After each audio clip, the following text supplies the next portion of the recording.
Good morning, everybody. Thank you very much. Can everybody come in, and can you all hear me okay? Yes. Apologize for the delay in getting started. We're waiting for the governor, who's about 15 minutes away. But we want to get started because we want to get Dutch up here, and he's got to get down to vote. So if he misses any votes, will we all cover for him and tell him that he was here with us, right? He's not voting right anyway, so I'm trying to keep him away from there as long as I can. What a special day this is. Hey, thanks to the Frederick Douglass Marching Band. Let's give them a big hand for all they did.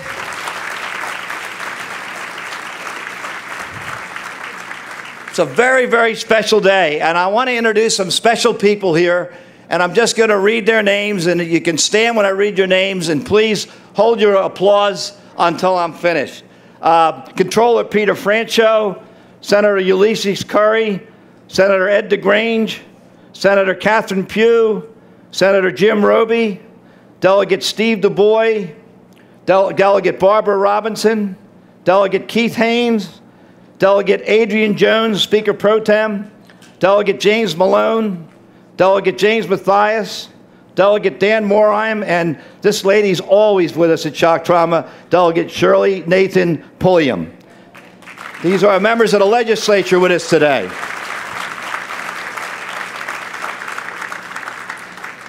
I want to thank, special thanks to Baltimore County Executive Jim Smith, who's on the Shock Trauma Board. Baltimore County gives money every year to Shock Trauma. Also, Hartford County, David Craig. David's not here, but they give us money as a county every year. And Anne Arundel County Councilman Ronald Dillon is here. Queen Anne's County Commissioner Gene Ransom is here. And Carroll County Commissioners, also I want to thank, because they also, Carroll County gives money also. I have Mayor Stephanie Rawlings Blake, who's going to be up to speak later. And I now want to introduce the Shock Trauma Board of Visitors, the members who are with us today. Andy Billick, Frank Collada, Greg DeVoe, George Dosch, Alan Fleischman, Rick Grinrod, John Kane, Bob Maxis, George Pertikakis, the Secretary of Transportation, Beverly Swaim Staley. This is the Shock Trauma Board members that are with us today. It's a great representation. From the UMMC Board, our chairman, Steve Birch, the Chancellor of the University System, my dear friend, Britt Kerwin, Gilberto De Jesus, Johnny Cole, Senator Joe Tidings, who was there in the beginning, Bob Pevenstein, Walter Tilley, and I got my former regent and dear friend, Mike Gill here. Mikey, stand up, please. Thank you. Before I introduce Dutch, this is something very special for me, and I hope I can get through this without crying. Liz Scanlon, would you come up, please?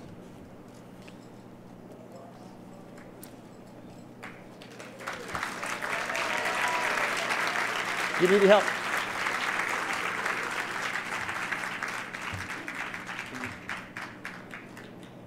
Now, when I first met Dr. Cowley, when he started everything here, he started this program, they called it the Death Lab.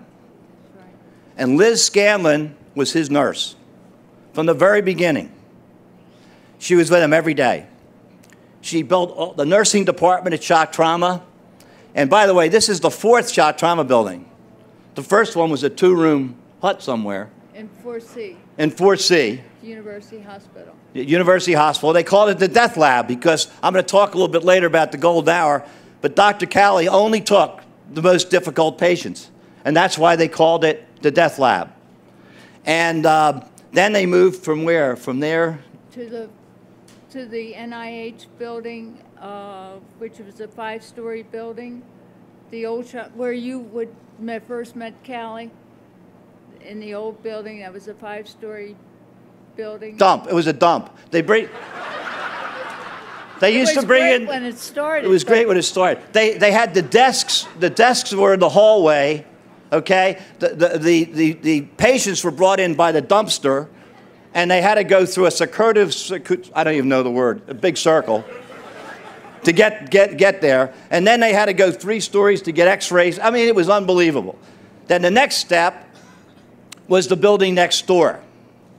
Now, the story about the building next door, I was privileged to be in the Senate at the time, and Peter was there then. There's a number of others that were there then.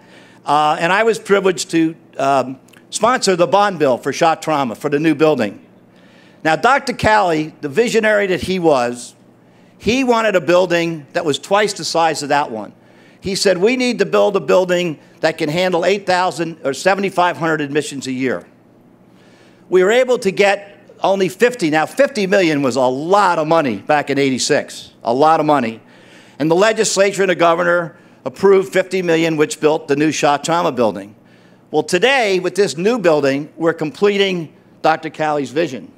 Whenever it was about medicine, right, Liz? Right. He was always right.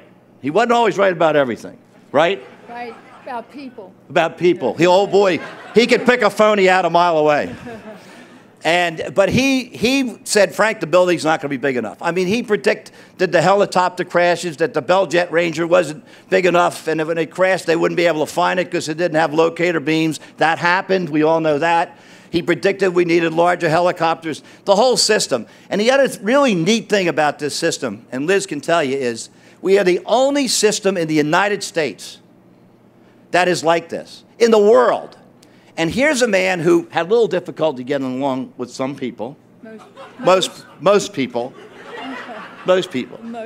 He built a system, think about it, of competing interests working together for the common good. He went to Hopkins, instead of saying, we're going to compete against you, why don't you guys at Hopkins take all the adolescent trauma? And then we'll take the adult trauma. And then he built regional centers around the state. And in most states, you can't get the paid firemen and the volunteer firemen to even talk to each other. In Maryland, they work together. They work with the police. Everybody works together. Competing hospitals, this was Cowley's vision. So he was right about the building, and today we're closing the circle of his vision. The other thing that he taught me, and I spoke to him almost every day in my 12 years in the Senate, was how much he valued nurses. And he always talked about Liz. And he said, you cannot run a hospital without good nurses.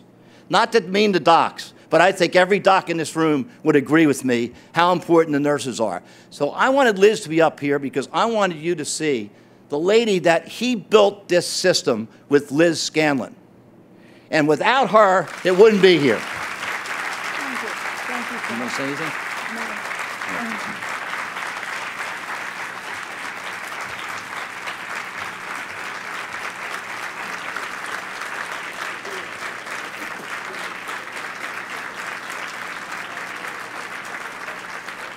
What a great treat it is to have Liz here. We also have with us here this morning Dr. Cowley's widow, Roberta, and his son, R.A. II. R.A. and Roberta, stand up, please.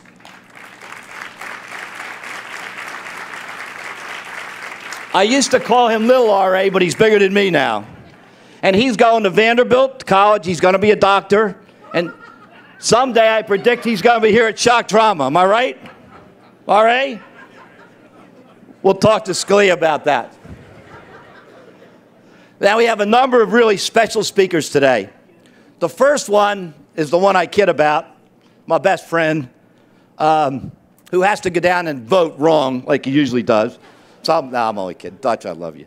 Let me just share this story. I decided to run in 1979 for the Maryland Senate. And I file, and I get out there campaigning, and I find out there's a guy by the name of Dutch Ruppersberger running against me. I don't even know who Dutch is, okay? Well, we get out on the campaign trail. Every night we're campaigning against each other. And he's a tough competitor, and so am I. So we campaigned hard against each other.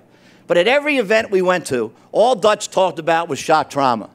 How shock trauma had saved Dutch's life. He was in a serious accident out on Delaney Valley and Pot Spring Road. I even met the trooper who was on the scene, a guy by the name of Scott Sewell, who called for the helicopter. Meanwhile, a passing doctor, motorist, checked Dutch, told Scott Sewell, put him in a body bag, he's a dead man. That time, the helicopter lands. This is a true story. Helicopter lands, and Scott Sewell, the state trooper, for the importance of the police and the first responders. Don't ever criticize first responders when they got to make these judgment calls, because Dutch is an example. Scott Sewell said, load him up on the helicopter. Shock trauma does miracles. They put Dutch on the helicopter. The radio ends say we have a possible DOA. He gets here, and in, 12 days in a coma, they saved his life. And all Dutch talked about was shock trauma, and how RA had said, you know, you got to help shock trauma, because Marvin Mandel was the governor who really got things started at shock trauma, as you all know. And Marvin was stepping down as governor, and he wanted somebody there to help shock trauma. So one night, Dutch and I actually became friends. This doesn't happen anymore in politics, folks. But we became friends campaigning against each other. And we went out one night for pizza up in Carroll County. I'll never forget it, that Pizza Hut. And we talked, and I said, Dutch, I don't know who's going to win this race, but I give you my word, if I win, I will look out for shock trauma. Well, the Lord blessed me in that instance. I won the race. He's won a lot more since then. And the first person I called was R. Adams Cowley. And I said, R.A., I guess I'm your man. I could tell you a million stories about that relationship, but if it wasn't for Dutch, I would never have had the privilege to be involved with this great institution. And as a result, he and I have become absolutely the best friends in the world. And for the last 30 years together, he and I have devoted all the energy we have for shock trauma. And now he went from council, county executive, and now he's a valued member of Congress. And I want to tell you, folks, I don't want to embarrass him, but he has directed millions and millions of dollars of federal money to shock trauma. So you see how God works. I was in, I'm out, Dutch is in. Okay? Dutch Ruppersberger, Congressman Dutch Ruppersberger.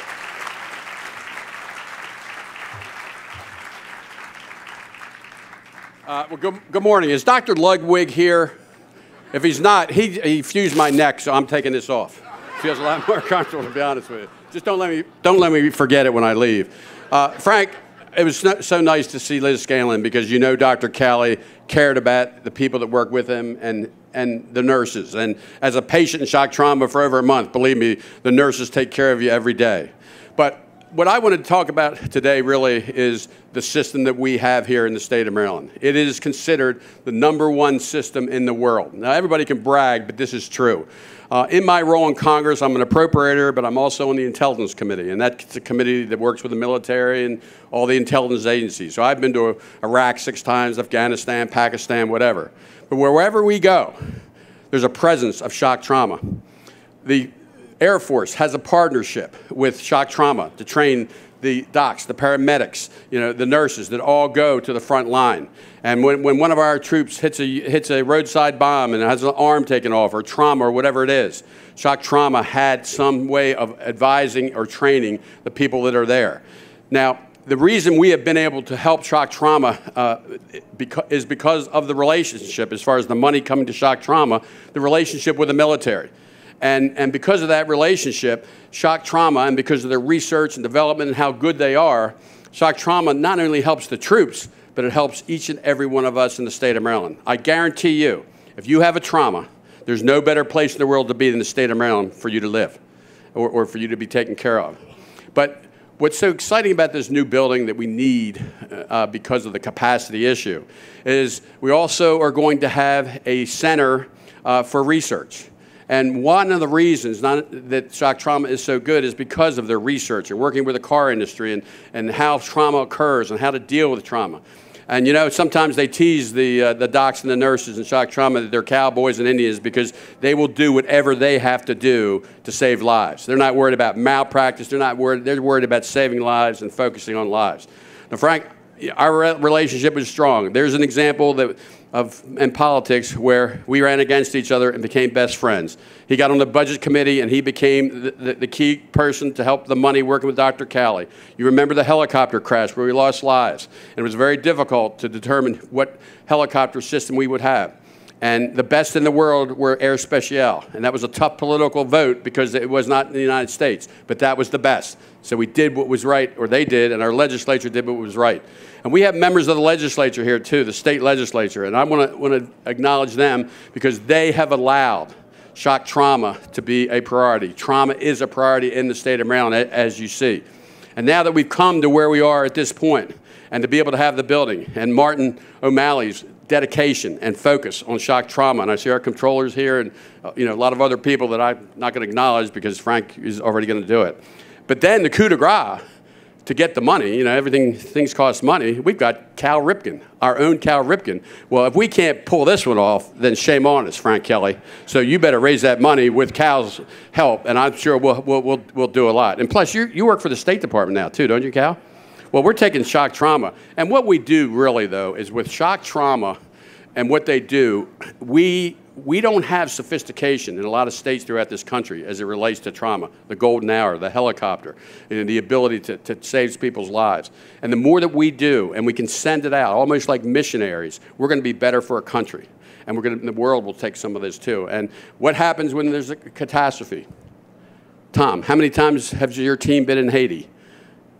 Continuously in Haiti. Whenever there's a trauma, who do they want to ask for? Shock trauma. There's a hospital in Germany where before they come, the wounded in Iraq, Afghanistan, they go to a hospital in Germany. And I went to the hospital on my way back from Iraq one time, and all they talked about was how good shock trauma and the advice that shock trauma gives.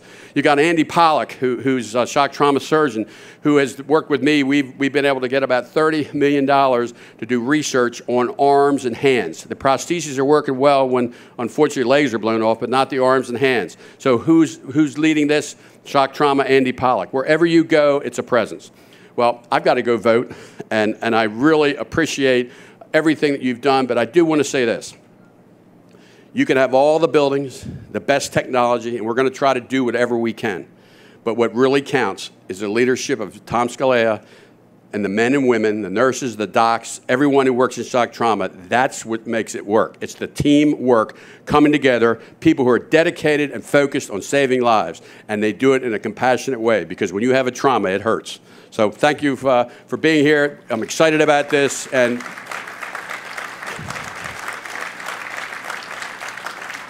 we can truly say, in the state of Maryland, our shock trauma is #1 in the world. Take care.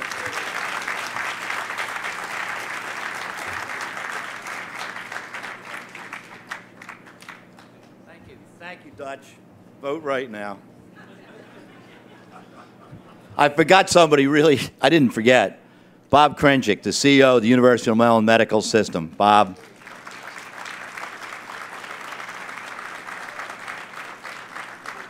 Our next speaker, ladies and gentlemen, is the CEO of the Medical Center here, Jeff Rivas. Jeff?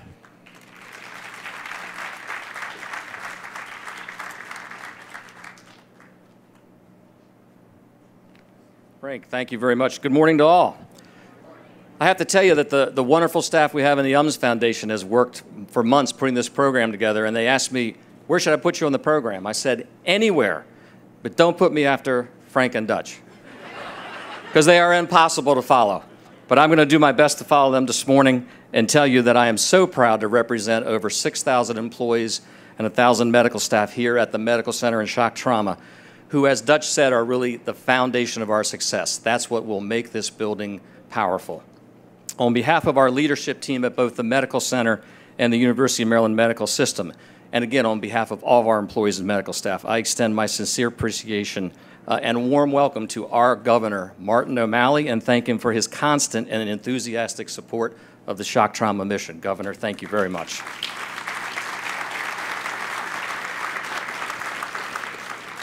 Senator Frank Kelly, we have to take a minute and do this because Frank Kelly is a dynamo and does so much for us. But Frank, I have to say words are just simply not enough for us to say our thanks to you. You and Janet, we know where the power is. You and Janet have always been visionary and have been powerful supporters of shock trauma. You have paved the way over the past 3 decades every time shock trauma had a challenge, and some of us would hesitate and think and plan and say, not sure we can do it, maybe we can't get the money. We would talk to Frank Kelly, and he would always say, yes, we can, yes, we will. So, Frank, thank you for 3 decades of your vision. Thank you very much.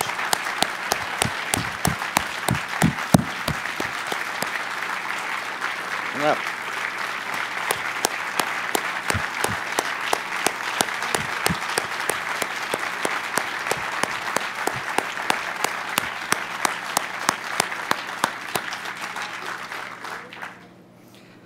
I also certainly want to recognize Bob Krenslick, President and CEO of the University of Maryland Medical System, who has always been a steadfast supporter in all his years at UMMS for shock trauma.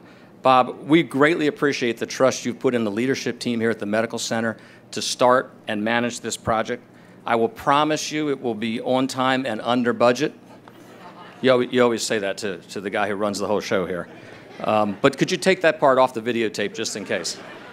And we certainly also want to acknowledge and celebrate our very close and powerful relationship with the University of Maryland School of Medicine and our great friend, Dean Albert Reese.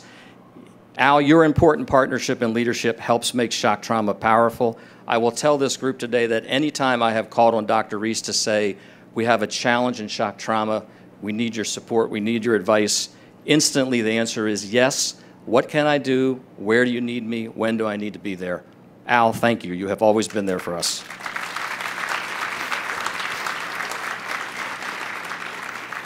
Now, Dutch mentioned earlier staff in the Shock Trauma Center, and the majority of the staff in the Shock Trauma Center and the entire medical center are some of the best nurses, therapists, technicians, social workers in the world.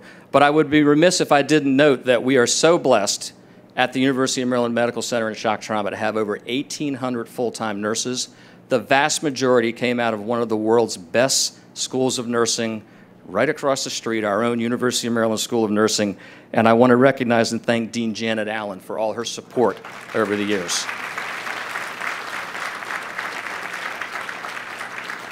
Thank you. So today we celebrate another significant milestone in the growth of the shock trauma story and the shock trauma mission. This new building will have powerful impact on our patients, our staff, our physicians, all of our healthcare professionals that we train, and healthcare colleagues and associates in the community that count on us heavily. I want to recognize all the folks here from fire and police, from the Men's Network. Bob Bass is our leader there. All of this comes together in a powerful way. All of this will help us elevate and accelerate the success of this expansion. The expansion of the R. Adams Cowley Shock Trauma Center will build on a powerful foundation, allowing us to provide the highest level of care for the growing number of people with traumatic injuries and the most serious and complex illnesses. I hope you will take a look at some of the information about our new building. Very quickly, it is 140,000 square feet, a beautiful expansion. It will house 64 new patient beds, 10 new wonderful, spacious, state-of-the-art operating rooms, abundant, long overdue space for staff and families, and a whole array of important services and infrastructures to continue to support Dr. Scalea's world-renowned shock trauma team.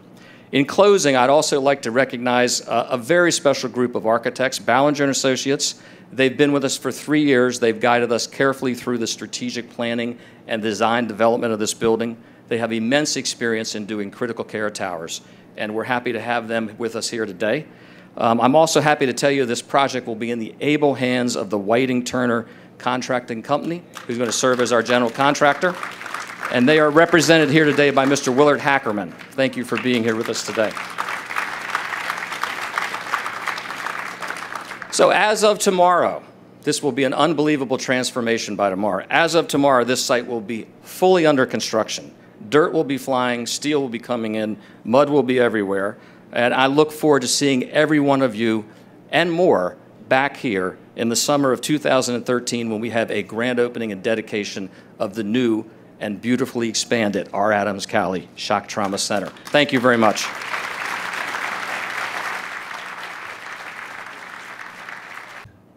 Thank you very much, Jeff. And Willard, where's Willard Hackerman? Stand up. You're the man. You are the man. I can't think of many people I admire more than this man. What he's accomplished. You want to spend some quality time sometime, spend a couple hours with Willard. The stories will just, you know, it's incredible, the stories. The next speaker really needs no introduction, but I want to preface it with a little story. It was, I don't know, toward the end of my term in the Senate, maybe the middle of my term, Cowley was calling me every day, and he'd always call me with problems. And this one day he calls me, I'm coming home late from a budget meeting, 8 o'clock at night. I got to meet with you immediately. It's an emergency. I said, what do you mean? What's so important? He said, I got to meet with you. I said, well, you know, I got to get to bed. I got to be down in Annapolis at 7 in the morning. Anyway, I agreed to meet him at the airport. at 4:30 in the morning for this thing that was bothering him. What was bothering him was, he said, Frank, I just turned 70, and I don't want them to make me retire. I want to stay on. Can you make sure that doesn't happen? I said, oh, God, I need this. I mean, is there a mandatory age? I don't know. Long story short, I call Harry Hughes, the governor, and I tell him the story, and he laughs. He says, we're not going to make Cowley retire. Don't worry, you got my word on that. Whatever it is, we'll make sure that doesn't happen. But he didn't want to retire. And I've found great visionaries have a tough time letting go. They really do. And he just did not want to leave. And I used to talk to him about his successor, and I'd say, you know, we got to find the right person that can carry on the vision that you started. And we talked about a number of names. There's a little history behind that. But I share this story with you because when we hired Tom Scalia, we hired a superstar. This man, what he has accomplished here at Shock Trauma since he has come here, everybody in this room knows. He's in the operating room every day. He runs the show, but he's not afraid to get his hands dirty. He's a great surgeon. He's a great leader. And he's taken the Cowley vision to another level that I'm sure Roberta and R.A., your dad and your husband would be very proud that Tom Scalia is running this place. Dr. Tom Scalia. Tom.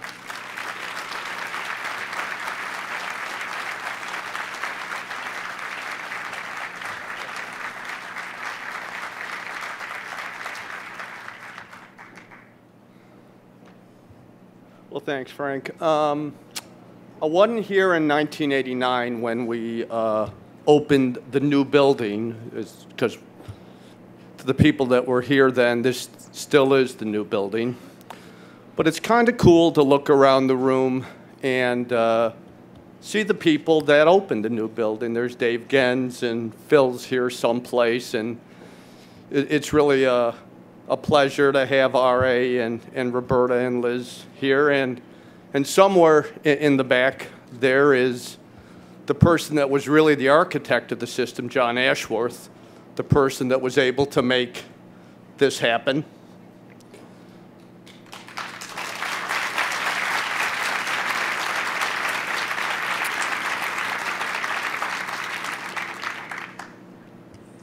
The building got built when we were admitting 2,500 patients, and we built some fluff into it, or they built some fluff into it in case we ever really got busy and got to 3,500. This year we'll put 8,000 patients in the same number of square feet. It's a little tight.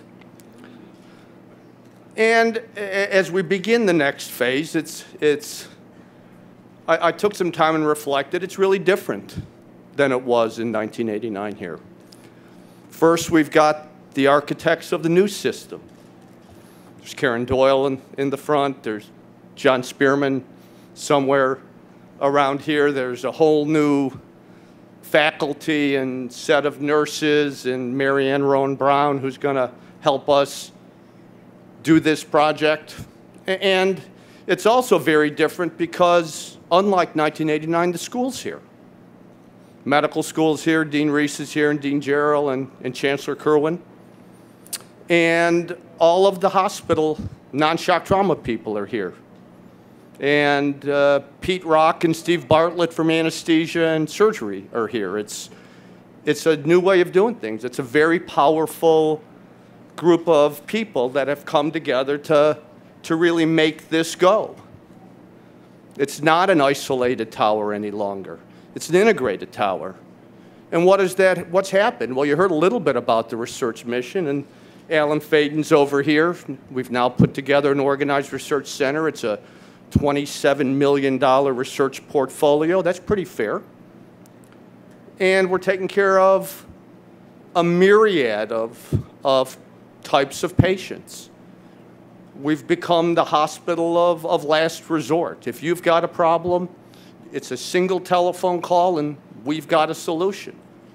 And as I look around the audience, I see a whole bunch of patients that are here because we didn't say no.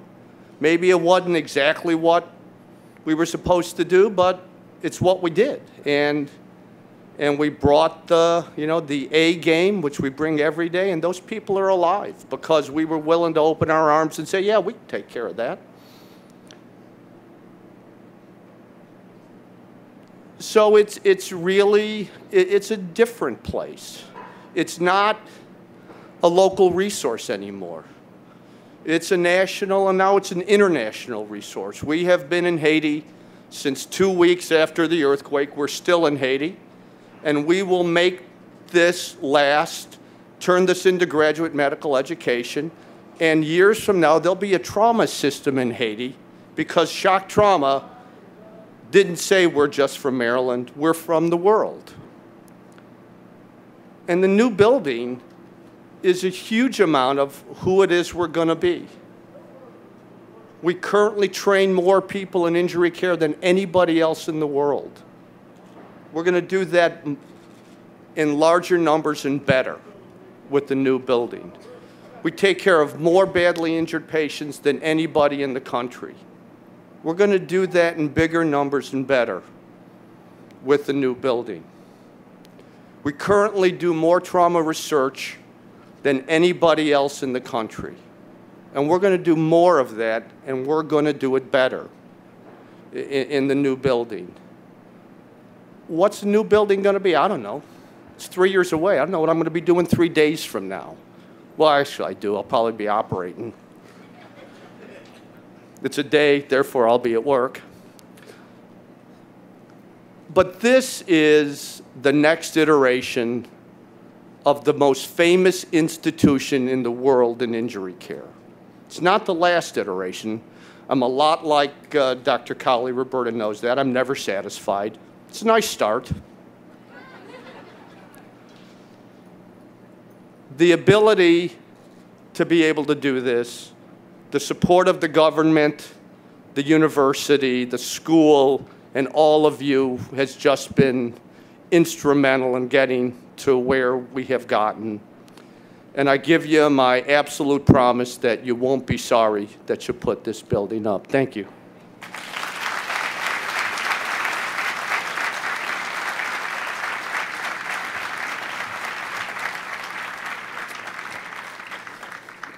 In the early days, a lot of people at university thought Adams Cowley was a little nuts, a little crazy. He didn't get along too well with the medical school or the university people at that time. But boy, have things changed.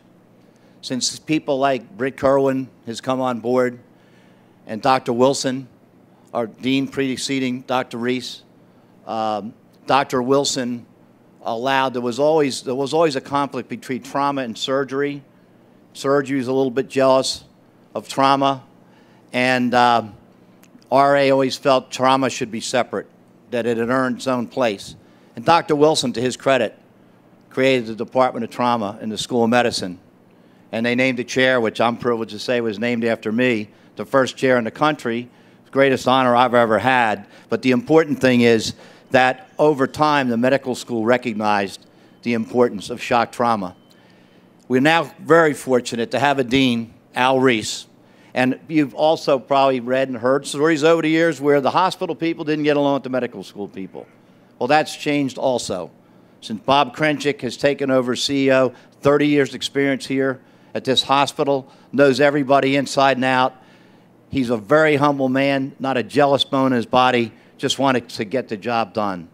And then we come to our Dean Al Reese, a very humble man, a very religious man, not a jealous bone in his body, just wants to get things done. And now we have the hospital, shock trauma, and the medical school working together better than they ever have in the history of this state. We're very blessed to have Al Reese as our Dean of Medicine and our next speaker. Al?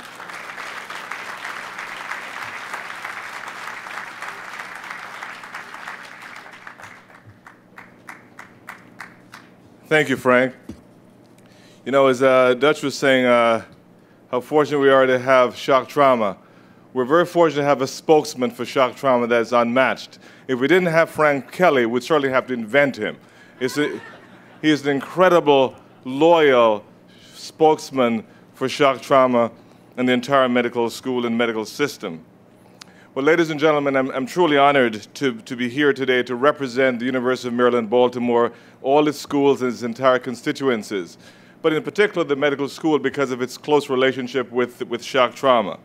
All the physicians, the surgeons, the scientists, the staff, the School of Medicine students, we're so delighted to be part of this very special event. And to really say this in the presence of distinguished guests, including our governor and several other members of the legislature. So this is a very special day for all of us that we're here to celebrate. Well, as Frank and others have said, this is a historical evolution. More than 35 years ago, the dedicated commitment and the tireless efforts of one of our best, our Adam Cowley, as well as Senator Frank Kelly and many others, created this unique edifice we call shock trauma, and really became at the time a part of the Maryland emergency medical system. That effort broke many barriers, and because it became the first comprehensive trauma system in the world. I'll make an aside and give you an example that as a physician, I traveled around the country myself. And it was just 2 weeks ago, I was in Chicago at an invited presentation, and someone from, I guess it was University of Pennsylvania or Duke, I forgot exactly where, introduced himself to me. And he said, I didn't know who he was, he said to me, "You're from Maryland?" I said, "Yeah, yes, I am." And he said, "No, you got a great shock trauma program there." And I said, "So who are you and what do you do?" He said, "I'm an orthopedic surgeon, and I just hear about me. You got the best. It's the best in the country." I said to him, "Thank you very much, but it's the best in the world." I thought it would. So he said, "You know, you're right. I think you're right. It is the best in the world." But in fact, this is someone who, unsuspecting, walked up to me to make that statement. So it truly broke ground to become the world's first and only right now comprehensive trauma system. But today marks another significant milestone in the history of this unique institution. This new facility, combined with our recently launched center that Dr. Scalia mentioned, the Center for Shock Trauma and Anesthesiology Research, combined create a major force as we move forward in both clinical, translation research, and patient care. This is a special marriage between those two entities, the research entity and the clinical enterprise. These new initiatives will also enhance our ability to educate and train the trauma leaders of the future in this world-class facility that will include, as you'll hear, both laboratories, simulation center, and of course, patient care facilities. Indeed, in the very near future, hundreds of medical students, physicians, nurses, and other healthcare professionals from around the globe will, including our military, will converge on this site to really receive their education and to draw upon the experience that we have. So let me conclude by saying, on behalf of the University of Maryland, Baltimore as a whole, the School of Medicine in particular, I wish to offer my sincere gratitude to all those who work here at Shock Trauma, including our own leader, Dr. Tom Scalia, who, as Frank Kelly said, is the Frank X. Kelly Professor of Trauma in the School of Medicine and the Surgeon-in-Chief of the Shock Trauma Center. To all the Board of Visitors and to all the nurses and staff who work in shock trauma, I want to just congratulate you, applaud you, and just appreciate all that you do. So congratulations to everyone, and thank you for coming, and we can't wait for 2013, Jeff, when we celebrate the real opening of this building.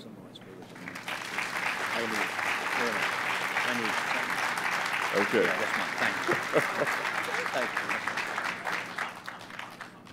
Now, two more speakers that, believe me, you don't want to miss, the next two speakers. I do want to acknowledge one other person in the history of shock trauma, and that's Governor Marvin Mandel.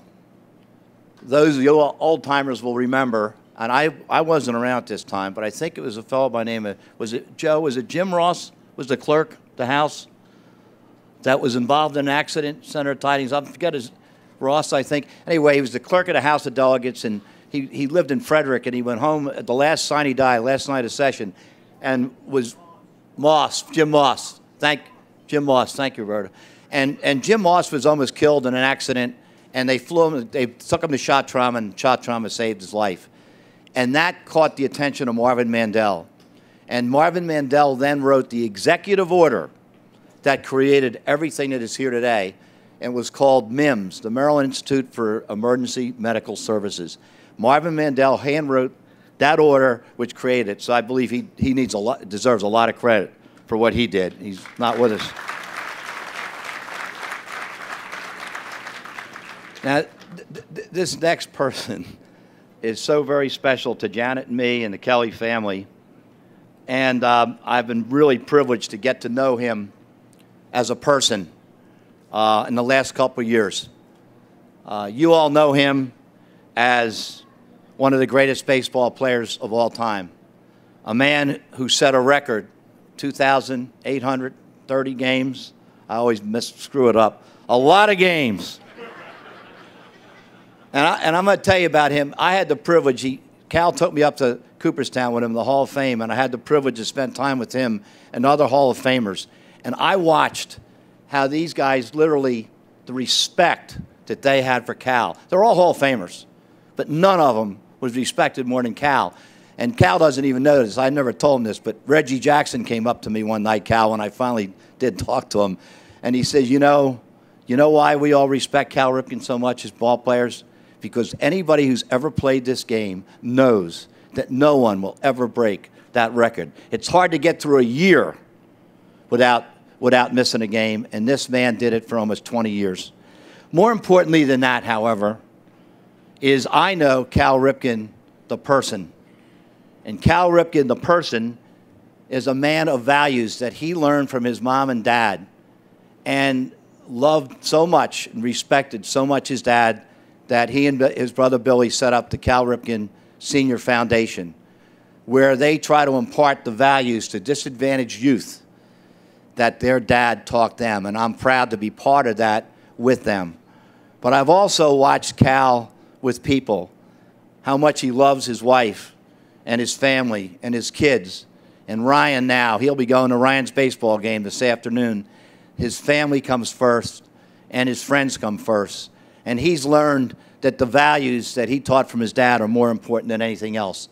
And I was quoted in the paper this morning that in my sense of things in Maryland, there's two names that are literally respected by everybody in Maryland, shock trauma and Cal Ripken. So it's natural that Cal be with us today to help us as the honorary chair of the campaign to raise the $35 million. Cal, come on up and say a few words. Thank you.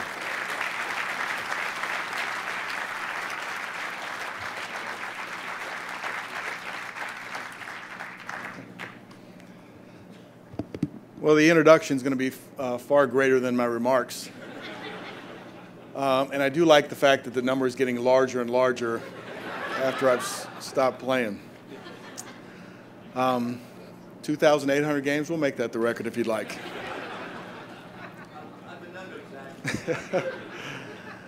Over the last several years, I've had the opportunity to learn more and more about shock trauma. My good friend Frank Kelly is shock trauma's most staunch advocate. So it was an easy decision for me to be part of this great institution. It is my distinct pleasure to serve as the honorary chair for shock trauma's $35 million capital campaign. I will make every effort to help as much as I can in this endeavor.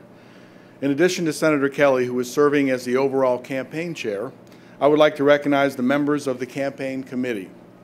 Co-chair Leonard Atman, co-chair George Pertikakis, Stephen Birch, George Dosch, Michael Hankin, Fred Murmuran, Howard Miller, Terry Randall, Davis Rourke.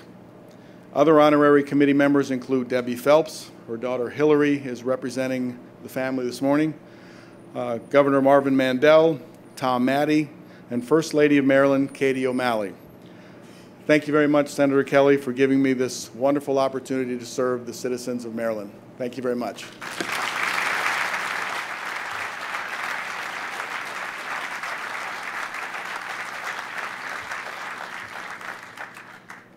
I wish I could learn to be short and sweet like Cal.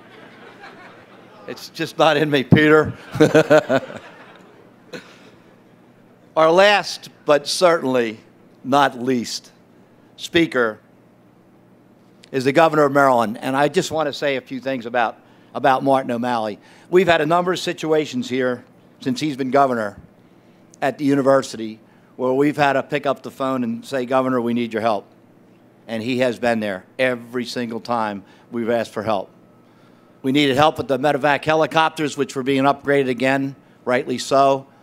It was a divisive issue about whether they should be run privately or whether they should be run by the state police, which is what I believe they should always be run by the state police. But anyway, Governor O'Malley made all the right decisions on the medevac helicopters as well.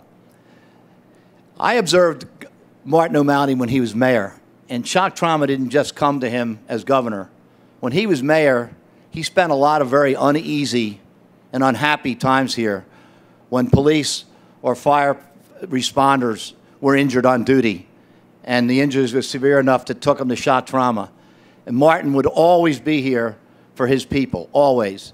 So shock trauma is not new to him. He's seen shock trauma work from the inside out, and he and Tom Scalia have become very close friends as a result of that.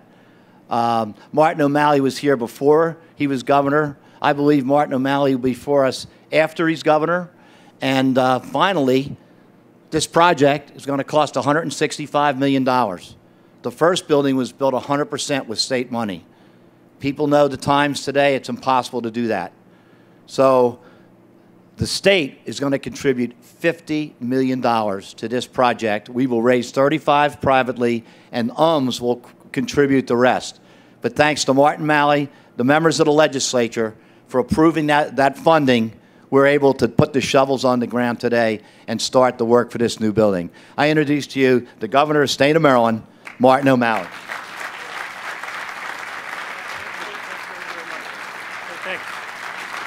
Eddie, thanks very, very much. Thank you. Thanks very, very much.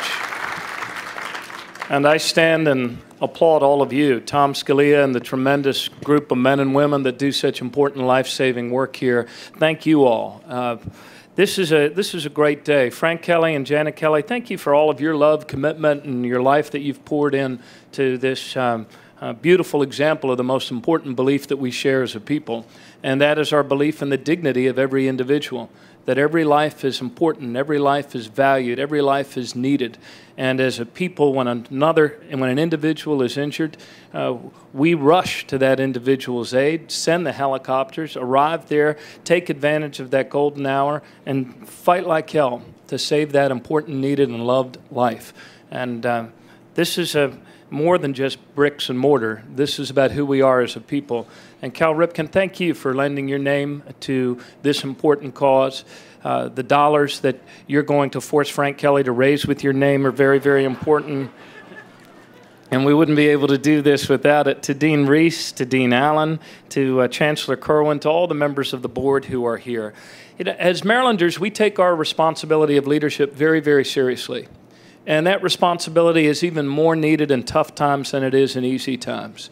The responsibility of leadership that has called upon us to build the best shock trauma system, not just in the nation, but in the world. A great American once said that the future is not a gift, it is an achievement. And indeed it is. Because of your hard work, because of the life-saving work you do here every day, we are going to be able to achieve an even stronger shock trauma system for the future. And it's a great honor for me to be able to be here with all of you to be one small part of it. Thank you.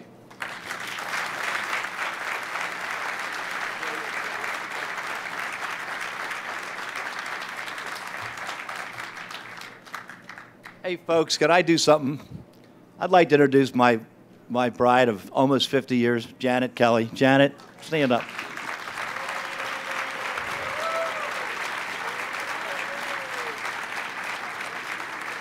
When Cal called and asked us to help with the foundation, he didn't ask for me. He said, would you and Janet please help? Everybody knows how important Janet is. I want to talk, we're going to get very close to putting the shovel in the ground. Who's got the key to this baby? Can we do this now? This hourglass is going to represent the golden hour. So as we turn it upside down, That represents the golden hour. Let me talk a little bit about the golden hour.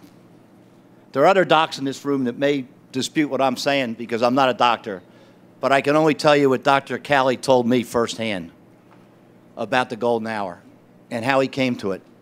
I said, R.A., how did you get into this?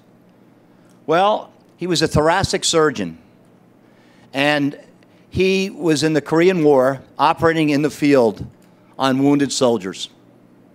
And he said, Frank, he said, we would always fix what we could see. We'd sew the patient up, and 2 to 3 days later, they would die. And I said, something's going on here. There's something we got to figure out. There's something going on there that I don't know. So when he left the military, he came back here to Maryland, and he and Liz set up the death lab where they wanted to take only the worst, most critically injured traumatic patients.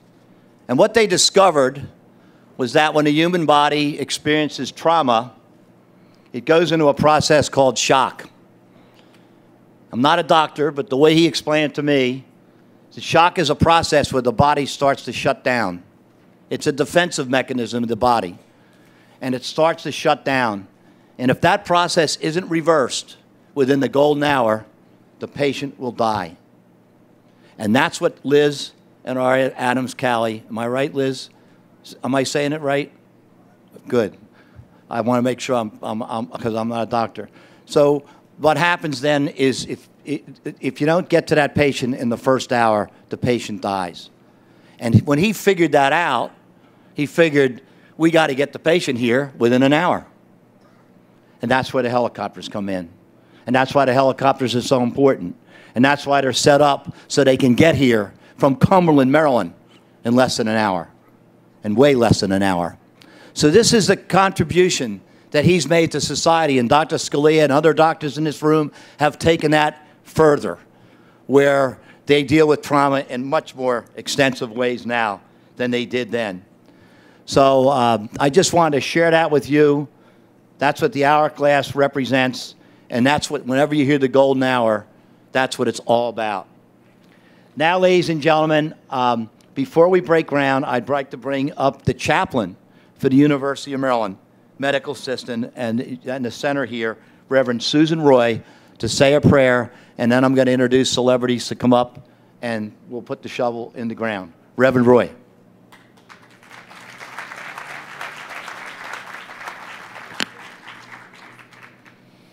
As we bless this ground, we stand at a sacred intersection where science and technology meet grace and humanity. As we bless this ground, we set it apart for the special purpose of healing body, mind, and spirit. Please stand for the blessing. May the architect of our lives bless those whose vision has brought us to this moment, those who gave form to the void, who labored tirelessly to raise resources, who honed plans and laid a firm foundation. Bless this ground that gives of itself to support this structure, the earth teeming with life, and the soil that calls forth our own humanity. May this building live lightly on the earth, using resources sparingly and respectfully.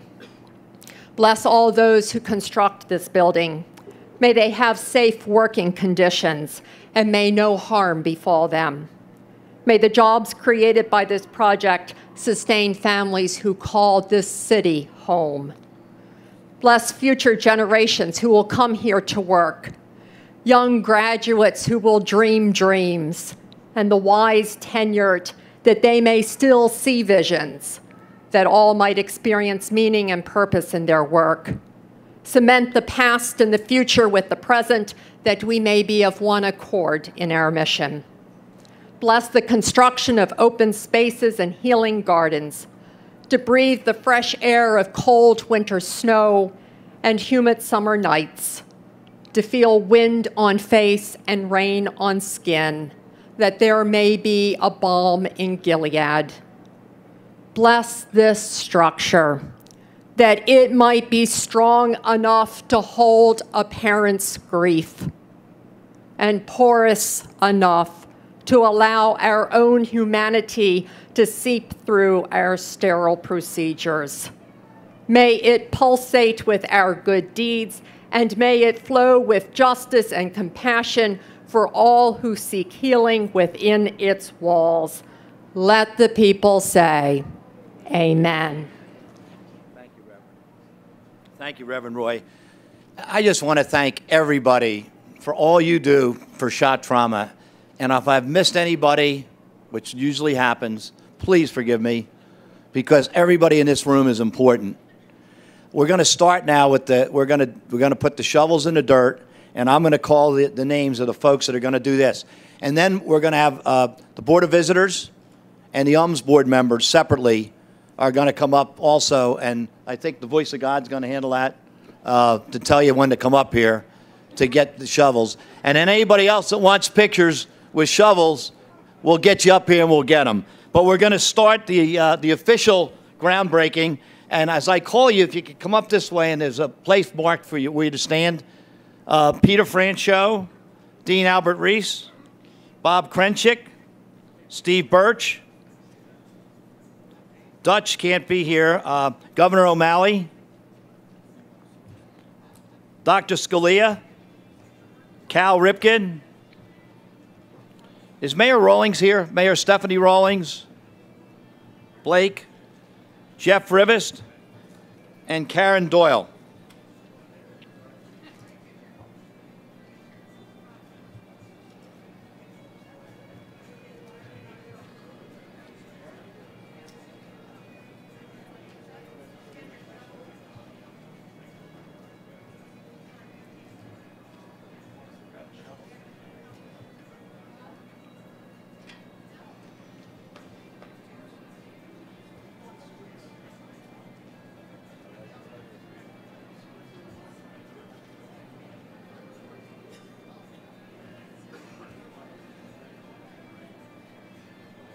All right. Is everyone set to make shock trauma history once again? On the count of 3. 1, 2, 3. Go for the gold! Go, music, 12, confetti, go.